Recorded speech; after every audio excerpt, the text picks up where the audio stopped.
Conociendo al enemigo, parte 25. Símbolos católicos, parte 2. Veamos algunos símbolos católicos. En esta ilustración nos damos cuenta de los muchos símbolos del sol, la luna y las estrellas arriba de las ventanas. Encontramos más evidencia de la adoración al sol en la cúpula de San Pedro. Fíjate en el sol en el centro de la cúpula, a través de donde los rayos de luz entran. Un hecho poco conocido es que las iglesias católicas están construidas para que los feligreses estén parados apuntando hacia el este. Aunque una iglesia puede estar hecha hacia cualquier dirección, el hecho de que la mayoría estén construidas de esta manera sugiere que están hechas así con un propósito específico. Así como el templo judío tenía a sus adoradores apuntando hacia el oeste, y al igual el tabernáculo también tenía su entrada por el lado del este, es raro darnos cuenta que en las iglesias católicas esto está invertido. Pero luego leemos en Ezequiel 8, 14 a 16. Entonces me llevó a la entrada de la puerta de la casa del Señor, que está al norte, y había allí mujeres sentadas llorando a Tamuz. Y me dijo, ¿has visto, hijo de hombre? Aún verás mayores abominaciones que estas. Entonces me llevó al atrio anterior de la casa del Señor, y a la entrada del templo del Señor, entre el pórtico y el altar, había unos 25 hombres de espaldas al templo del Señor y de cara al oriente, y se postraban hacia el oriente, hacia el sol. Las iglesias católicas son construidas hacia el este porque esto representa que están dando la espalda al Señor y adorando a su vez al sol cuando está saliendo. La misa en el catolicismo es algo más que un simple recordatorio del sufrimiento de Cristo en la cruz, como era la intención de que fuera.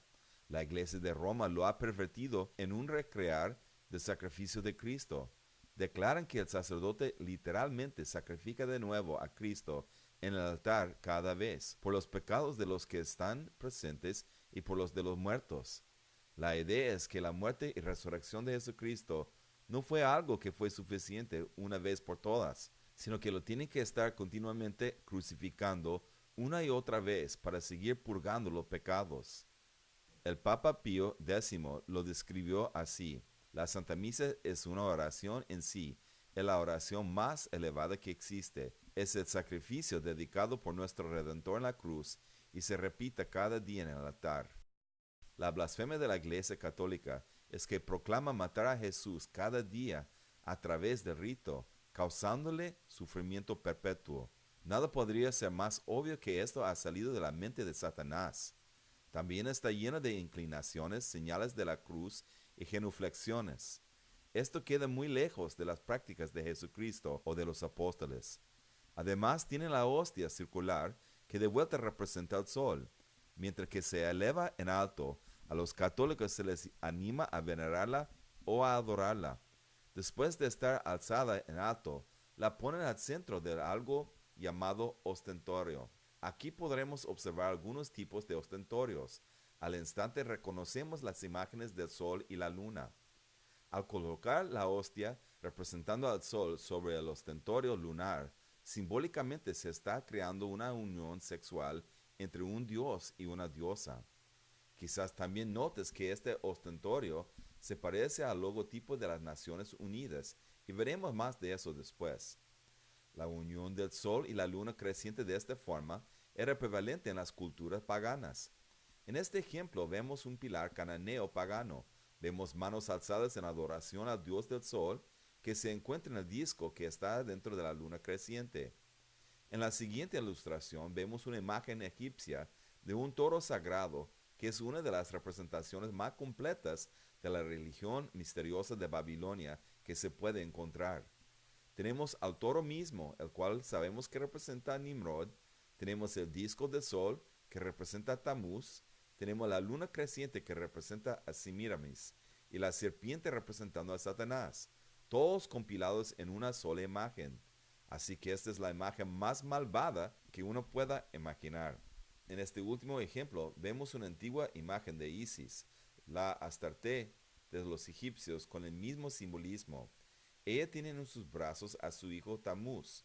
Sobre su cabeza tiene el disco solar adentro de la luna creciente.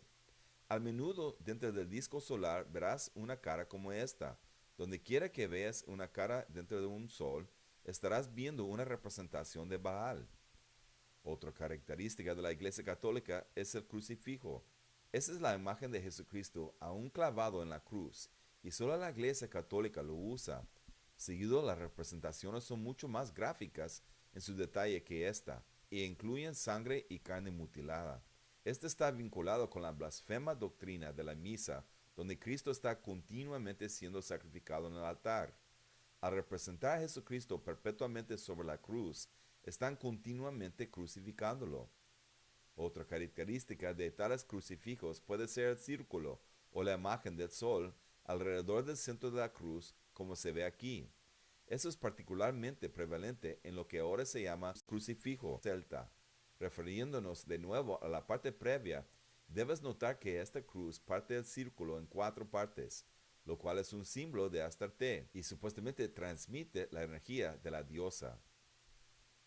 Punto clave. La religión basada en palabras no es de Dios. La salvación viene solo a través de la fe. La idea de los sacrificios continuos para apaciguar los dioses y para ganar tu salvación es una idea pagana y existe en todas las religiones falsas. Como se dijo resumidamente una vez, todas las religiones falsas dicen haz, pero el cristianismo es el único que dice ya está hecho. El sacrificio de Cristo fue un evento de una sola vez y fue completamente suficiente para pagar por nuestros pecados. Jesucristo es ahora victorioso sobre la muerte y la salvación viene solamente por la fe. Satanás preferiría ver a Jesucristo siendo perpetua y eternamente castigado. Por lo tanto, vemos estas representaciones de Cristo continuamente en la cruz. Satanás se aferra sin esperanza al pasado y encadena a la humanidad con obras basadas en la religión, lo cual siempre o lleva a sentirse uno orgulloso o despreciable, lo cual es igualmente malo. La idea católica del purgatorio, donde la gente pasa un tiempo temporal entre el cielo y el infierno, siendo purificado de sus pecados a través del castigo, de vuelta no tiene ninguna base bíblica en absoluto. Esta idea es enteramente babilónica. La idea de la aura, un círculo de luz o resplandor alrededor de la cabeza, es también un invento de la Iglesia Católica que tiene sus raíces en la adoración al sol. Seguido, cuando se trata de la Virgen María, el aura toma la forma de un círculo de estrellas, cada una representando a sus diabólicos vástagos. El nombre Vaticano en sí realmente significa la serpiente que adivina, y viene de la palabra latina vatis, que significa adivinador, y can, que significa serpiente. La palabra celibato en realidad viene de una diosa romana, Cibeles, y no tiene bases bíblicas en absoluto. Las letras IHS son comunes en el catolicismo, y aunque oficialmente se dice que significan Jesús hominum salvatore, lo cual significa Jesucristo el Salvador del hombre, también de pura casualidad son las iniciales de una forma egipcia de una impura trinidad, Isis, Horus y Seb. Ahora esto quizás parezca pura conjetura, pero otro punto clave en el que entraremos más tarde es que en el ocultismo siempre hay una doble explicación para símbolos como estos. Siempre hay un significado falso, aparentemente inofensivo y bueno, y un significado verdadero pero oscuro. El resplandor rodeando a las letras descubre el juego un poco en este símbolo en particular. En realidad no hay necesidad de que yo haga hincapié en ejemplos individuales, ya que muchos católicos distinguidos son bastante francos en cuanto a su adopción del paganismo. Por ejemplo, en el libro Las cosas externas de la Iglesia Católica, por John F. Sullivan, leemos: es interesante notar cuántas veces nuestra Iglesia se ha aprovechado de prácticas que eran comúnmente usadas entre los paganos, siendo así verdad, en cierto sentido, que algunos ritos y ceremonias católicas son una reproducción de esos credos paganos. En la historia del catolicismo, en la página 37, leemos: seguido ha habido la acusación que el catolicismo está tapizado con incrustaciones paganas. El catolicismo está listo para aceptar esa acusación e incluso de vanagloriarse de ella. El gran dios Pan, en verdad, no ha muerto, está bautizado. Ahora Pan se menciona en la Biblia satánica como el dios cuernudo y es uno de los infernales nombres de Satanás. Obviamente, Satanás no puede ser bautizado. El cardenal Newman, a quien recientemente se le hizo santo por la Iglesia Católica, admite en su libro que el uso de templos y estos dedicados a santos en particular, y en ocasiones adornados con brazos de árboles, incienso, lámparas y velas, ofrendas votativas por sanidad de enfermedades, agua bendita, asilos, días festivos y estaciones, uso de calendarios, procesiones, bendiciones a terrenos, ropas sacerdotales, la corona, el anillo en el matrimonio, volteando hacia el este, imágenes de una fecha más tarde, quizás el cántico eclesiástico y el Kyrie eleison, son todos de origen pagano y santificados por su adopción a la iglesia. Un ensayo del desarrollo de la doctrina cristiana por John Henry Cardenal Newman, página 359. En la fe de nuestros padres, por el cardenal Gibbons, leemos: la penetración de la religión de Babilonia se hizo tan general y tan conocida que Roma era llamada la Nueva Babilonia. La fe de nuestros padres, 1917, cardenal Gibbons, página 106. En la vida de Constantino, por Eusebio, leemos: para poder apuntarle al cristianismo gran atracción a los ojos de la nobleza, los sacerdotes adoptaron las vestimentas externas y adornos que eran usados en el culto pagano. La vida de Constantino, por Eusebio, citada en Altai Nimalaya, página 94. En Tradiciones y Ritos Religiosos, por el Dr. Edwin Goodenough, leemos: la Iglesia hizo todo lo que pudo para extirpar tales ritos paganos, pero tuvo que rendirse y permitir que los ritos continuaran. Solamente con el nombre de la deidad local cambiada a algún nombre de un santo cristiano. Tradiciones y ritos religiosos por el Dr. Edwin Goodenough. Podríamos encontrar muchos ejemplos más si quisiéramos. Algunas veces vemos al Papa y otros miembros del clérigo católico llevando sombreros saturnales, por ejemplo, en honor del dios Saturno. Casi en cualquier tiempo, los sacerdotes usan cubrecabezas tipo gorros y estos están conectados a Dagón, otro tipo de dios babilónico. Aquí está una representación de Dagón junto con el Papa con su gorro. Aquí también quizá veas que el Papa está agarrando un bastón llamado cruz torcida. El autor católico romano Piers Compton escribe sobre este en su libro diciendo: la cruz torcida es un símbolo siniestro usado por satánicos en el siglo VI, el cual había sido revivido en ese tiempo por el Vaticano II. Esta era una cruz doblada o quebrada en la cual se desplegaba una repulsiva y distorsionada figura de Cristo, la cual los de la magia negra y los hechiceros de la Edad Media habían hecho para representar el término bíblico, la marca de la bestia. Aún sin embargo, no solamente Pablo VI, sino que también sus sucesores, los dos Juan Pablos, llevaban ese objeto y lo levantaban para que fuera reverenciado por las multitudes, las cuales no tenían la menor idea que representaba al anticristo. La cruz quebrada, mano escondida del Vaticano, Islas Channel, Neville Spearman, 1981. Así que el bastón llevado por la mano del Papa es una representación abierta del anticristo, pero solamente si tú has sido iniciado con el conocimiento para verdaderamente ver esto. Esta es la naturaleza del ocultismo, cosas que están a la vista, pero que su verdadero significado está oculto. Este nunca fue más verdadero que en marzo de 2000, cuando el Papa Juan Pablo II predicó un sermón actualizado en el monte, en el altar de Corazín, Israel. En ese lugar se sentó bajo una cruz invertida, uno de los más potentes y repugnantes signos del satanismo y magia negra, bajo la pretensión de que representaba a Pedro, quien fue crucificado boca abajo. Una vez más, él levanta la cruz torcida, representando el anticristo para la adoración de la muchedumbre justo allí enfrente.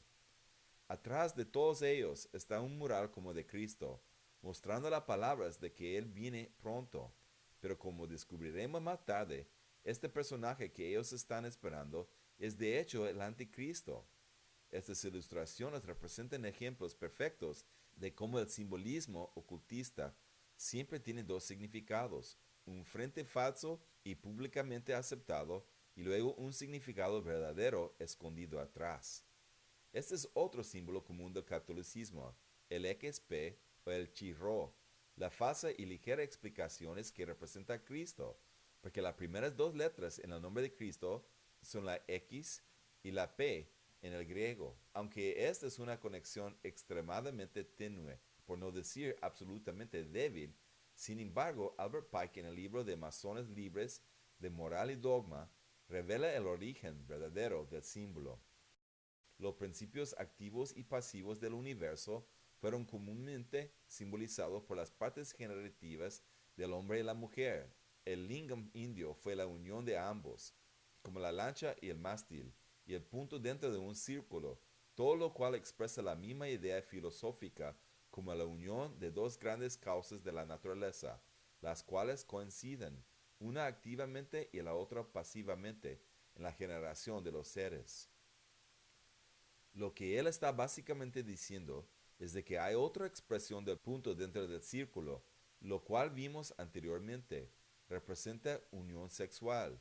Luego tenemos la cresta o pinacho del Vaticano. Eso es claramente una serpiente o dragón, lo cual es un símbolo del mismo Satanás.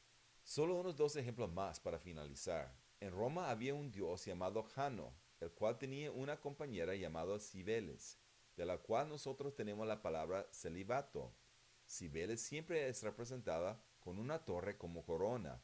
Esto se debe a que fue ella la primera en erigir torres en ciudades, y esto ayuda a identificarla como Semiramis bajo un nombre nuevo. Jano es siempre representado como cargando una llave, porque a él se le consideró como el gran mediador entre el cielo y la tierra. A él se le veneraba como el dios de las puertas y bisagras, y fue llamado el gran abridor y cerrador, significando con esto que la puerta del cielo no se abriría a tus oraciones a menos que primero invocaras a Jano. La adoración a Jano prevaleció en Asia Menor al mismo tiempo que el Señor le ordenó a Juan que escribiera el Apocalipsis. Escribe al ángel de la iglesia en Filadelfia, el santo, el verdadero, el que tiene la llave de David, el que abre y nadie cierra, y cierra y nadie abre. Dice esto, Apocalipsis 3:7. Dios está específicamente proclamando aquí que Él es el Señor y el único Dios verdadero quien abre o cierra la puerta del cielo, y no Jano o Cibeles o ningún otro equivalente. Como la cabeza de los misterios en la tierra, el supremo pontífice posee llaves similares, las cuales son simbólicas de su autoridad espiritual y terrenal. Por eso vemos la imagen de las llaves en el escudo. Una llave es de oro, representando el poder para atar y desatar en el cielo, mientras que la otra es de plata, simbolizando el poder de atar y desatar en la tierra. Al supremo pontífice se le dio, por lo tanto, el nombre de el intérprete, porque era el vínculo o unión entre el cielo y la tierra. En caldeo, la lengua original de los misterios, la palabra intérprete se convierte en Pedro. Es así como vemos que las llaves de Jano y Cibeles se dan a conocer como las llaves de Pedro, y este es el origen del mito no bíblico, perpetuado por el catolicismo romano, que el Pedro de la Biblia está esperando a la entrada de las puertas del cielo, listo para admitir o rechazar a los individuos que quieren entrar. Simplemente se convierte un poco en un juego de palabras con la palabra caldea para intérprete. La repetición del Ave María como mantra para absolver de pecados también proviene del paganismo. Jesucristo advirtió sobre esto cuando dijo, y al orar no usen ustedes repeticiones sin sentido, como los gentiles, porque ellos se imaginan que serán oídos por su palabrería. Mateo 6:7. En tiempo pasado, los papas arrogantemente proclamaban que eran infalibles, algo que solo es cierto de Dios. Al proclamarse ellos mismos como dioses, ellos, al igual que Nimrod, consolidaron su poder, proclamando que tenían autoridad espiritual y divina, al igual que autoridad política. Punto clave. El catolicismo es la religión misteriosa babilónica con una fachada de cristianismo. El catolicismo no es cristianismo. Haz tus propias exploraciones y encontrarás muchas cosas más que te harán comprender esto. Pasé tanto tiempo en el catolicismo porque es importante que nos demos cuenta que los misterios babilónicos no son un sistema de creencias antiguas que desaparecieron con el paso del tiempo.